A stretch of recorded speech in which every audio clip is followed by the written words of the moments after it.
जब केस चल रहा था मुतादिद बार हमने भी आपका ओपिनियन लिया, आप वैसे अपना ओपिनियन देते रहे, आपने केस को करीब से देखा है। जो फैसला आया है, क्योंकि माजी में जाहिर है बहुत से ऐसे केसेस हैं जिनकी बात बहुत ज़्यादा हुई मगर फैसले बहुत कमज़ोर थे और जब गए वो हाई कोर्ट्स में तो वहाँ पर टिक नहीं पाए। ये जो फैसला है आपको लगता है कि ये टिक पाएगा इमरान खान साहब की हद तक भी और बुशरा बीबी की हद तक भी? क्या उन्होंने इतना बड़ा जुर्म कर दिया कि उन्हें 7 साल कैद की सज़ा हो जाती? ओवरऑल मेरिट्स पर आपको लगता है कि एक तगड़ा फैसला है या कमज़ोर फैसला है?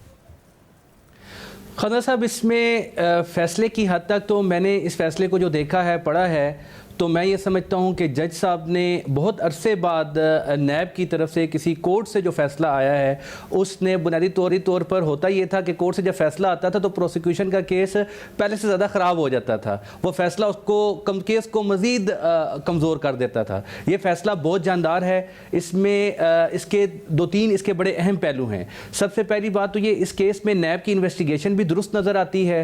दूसरा, प्रोसिक्यूशन भी इसमें बेहतर थी और उसकी बेहतरी की वजह ये थी कि अमजद परवेज़ साहब चूँकि क्रिमिनल के बड़े अच्छे लॉयर हैं, नैब के अपने प्रोसिक्यूटर्स पर रिलाई नहीं किया गया। और तीसरी बड़ी बात यह है कि जज साहब ने जितने भी डिफेंस के अहम नुकात थे उन नुकात का जवाब दिया है। ऐसा नहीं हुआ कि उन्होंने अहम नुकात को जो है स्किप कर दिया हो, उनसे सरफे नज़र कर दिया हो, अपने फैसले में उनको एड्रेस ना किया, उनसे जान छुड़ाने की कोशिश की हो, बल्कि एक एक नुक्ते का उन्होंने बड़ा तफसील के साथ जवाब दिया है और एक वेल रीजनड फैसला है जो नज़र आता है कि पूरी फाइल को, एक एक एविडेंस को पूरी जांच परख के बाद दिया गया है। दूसरा सवाल आपका है, यकीनन ये आज पहली दफ़ा आपने चूँकि सवाल किया है मुझे, तो वरना हम इस केस को इमरान खान साहब की हद तक देखते रहे हैं। मेरी नज़र में खान साहब की हद तक तो ये केस इंतहाई मजबूत है, लेकिन बुशरा बीबी की हद तक जो एविडेंस थी, जो जज साहब के फैसले से भी नज़र आया, मुझे लगता है कि ये बुशरा बीबी की हद तक सज़ा का केस नहीं बनता था। उसकी बुनियादी वजह यह है कि बुशरा बीबी को जिस बुनियादी चीज़ पर सज़ा दी गई है वो 2 बातें हैं। एक है डीड ऑफ एक्नॉलेजमेंट पर जो उन्होंने दस्तखत किए हैं, वो देखें, वो तो जुर्म हो जाने के बहुत बाद की बात है, 2022 और 21 की बात है जब वो कह रहे हैं कि आपने डीड ऑफ एक्नॉलेजमेंट पर दस्तखत किया। ये जुर्म उससे बहुत पहले सारा हो चुका हुआ था। दूसरा, उन पर ट्रस्ट में जो उनका नाम आया ट्रस्टी के तौर पर, उसकी बुनियाद पर दी गई है। तो मेरा ख्याल है महज ट्रस्टी होना, इमरान खान साहब का सेटलर होना एक अलग इशू है, लेकिन और उसके पीछे पूरा एक बैकग्राउंड है कि कैसे पैसा आया, किस तरह उन्होंने चीज़ों को हाइड करने की कोशिश की, वो एक अलग क्रिमिनलिटी है। लेकिन जहाँ तक इनका ताल्लुक है सिर्फ मैस ट्रस्टी होना, किसी की बीवी होने की हैसियत से, मेरा ख्याल है ये उनकी हद तक ये फैसला शायद सस्टेन ना कर पाए।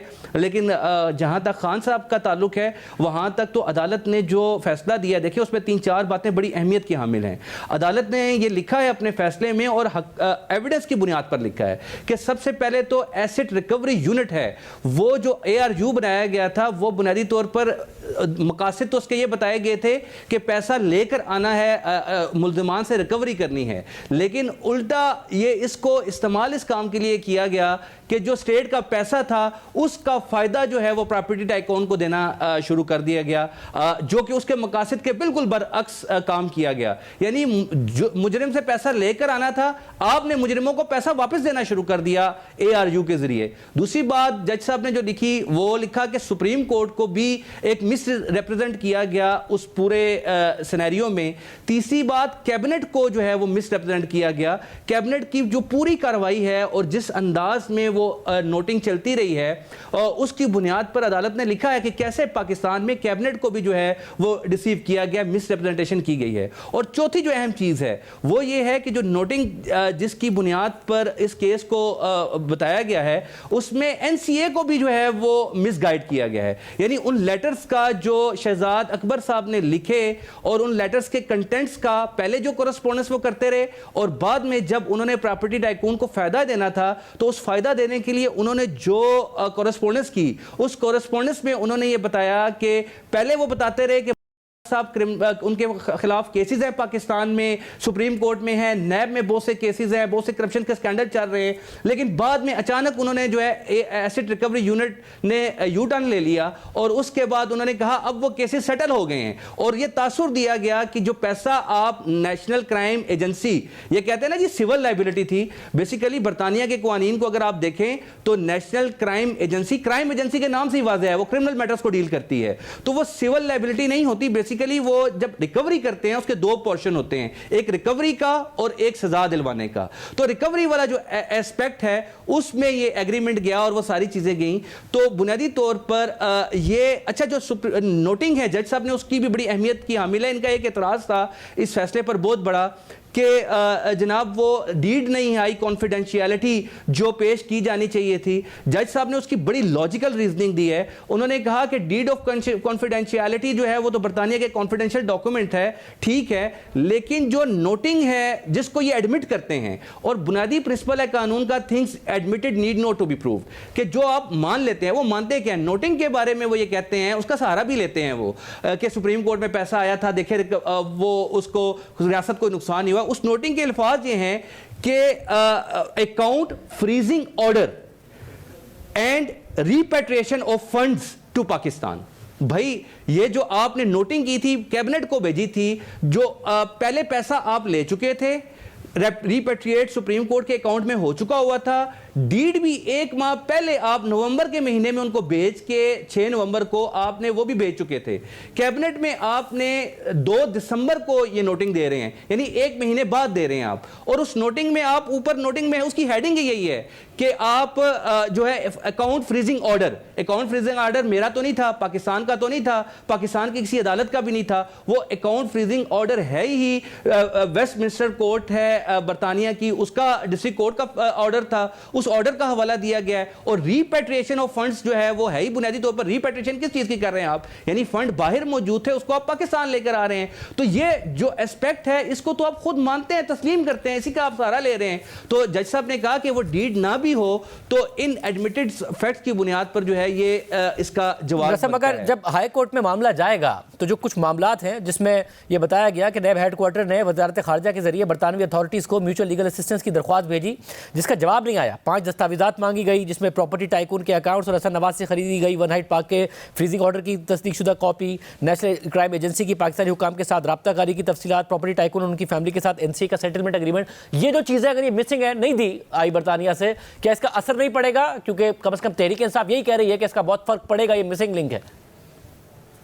नहीं मेरा नहीं ख्याल, क्योंकि ये फैसले में इसको जस्टिफाई किया गया, ये जितनी चीज़ें हैं ये चीज़ें उस नोट की मौजूदगी में जो शहजाद अकबर साहब ने खुद लिख के इमरान खान साहब को दिया, इमरान खान साहब ने उस नोट को अप्रूव किया, उस अप्रूवल के बाद उस नोट को कैबिनेट में पेश किया गया और उसकी बुनियाद पर उसको एजेंडे में शामिल किया गया। एजेंडे में शामिल होने के बाद फौरी तौर पर वो कैबिनेट में आया और उसमें वो खत ले रहा कर उसे कहा गया कि हम इसको कॉन्फिडेंशियलिटी की बुनियाद पर हम इसको अप्रूव कर रहे हैं। ये जो पूरा है ये पाकिस्तान के रिकॉर्ड का हिस्सा है और ये कोई आम रिकॉर्ड नहीं है, ये कैबिनेट का रिकॉर्ड है और ये कैबिनेट का रिकॉर्ड जो है वो अदालत में आया है और इस रिकॉर्ड का सहारा लेकर वो ये कहते हैं कि हमने तो पैसा सुप्रीम कोर्ट ऑफ पाकिस्तान को दिया है। तो अब और ये बात भी एडमिटेड है। ये देखें, ये सारी चीजें किस चीज से रिलेटेड हैं, ये रिलेटेड हैं कि क्या इन चीज़ों की ज़रूरत तब पेश आती जब आप ये कहते हैं कि पाकिस्तान में तो कभी कोई पैसा आया ही नहीं है, बरतानिया ने तो कभी कोई पैसा रिकवर ही नहीं किया। आपका तो ये केस ही नहीं है। आप ये तो तस्लीम करते हैं कि पैसा पाकिस्तान में भी आया और पैसा पाकिस्तान से आकर सुप्रीम कोर्ट के अकाउंट में भी गया और सुप्रीम कोर्ट ने वो पैसा फिर वापस जब भेजा तो आप उसका सहारा भी लेते हैं कि सुप्रीम कोर्ट ने वो पैसा देखें वापस कर दिया तो रियासत का नुकसान भी नहीं हुआ, जबकि सुप्रीम कोर्ट में तो अपने फैसले में लिखा हुआ है कि ये तो ऐसी ट्रांजैक्शन में जिसके रॉबिंग पीटर टू पे पॉल कि आपने तो इस बुनियाद पर यह सारा काम किया है। तो मेरा नहीं ख्याल कि वो जिन डॉक्यूमेंट्स की बात कर रहे हैं जज साहब ने ठीक है अपने फैसले में लिख दिया कि ये कॉरेस्पोंडेंस भी पाकिस्तान, अच्छा ये नेक नियति जाहिर करती है प्रोसिक्यूशन की, इन्वेस्टिगेशन की, नैब की, कि उन्होंने फिर भी बरतानिया से ये डॉक्यूमेंट मांगे हैं कि आप हमें दे दें। अब हमारा बरतानिया के साथ म्यूचुअल लीगल असिस्टेंस का कोई मायदा तो है नहीं है, अगर उन्होंने नहीं भी भेजे तब भी अगर बाकी रिकॉर्ड मुकम्मल है और उससे किसी शक व शुबे की गुंजाइश नहीं रहती, जो कि मुझे बादियों नज़र में नज़र नहीं आता कि ऐसी कोई पूरे एविडेंस को पढ़ने के बाद, देखने के बाद, तो मेरी नज़र में ये एक इस्टेब्लिश चीज़ है। ये इजाफी शहादत ज़रूर होती लेकिन ये बेनिफिट ऑफ डाउट नहीं देगी। बहुत शुक्रिया इमरान शफीक, तफसीलात बता रहे थे। मामला जाएगा कहाँ? कल इमरान खान साहब खुश थे कि आर्मी चीफ की मुलाकात हुई है, बैरिस्टर गौहर से भी, अली बिन गंडापुर साहब से भी। आज उनकी तरफ से बहुत सख्त ट्वीट आया है जबकि फैसला सामने आया है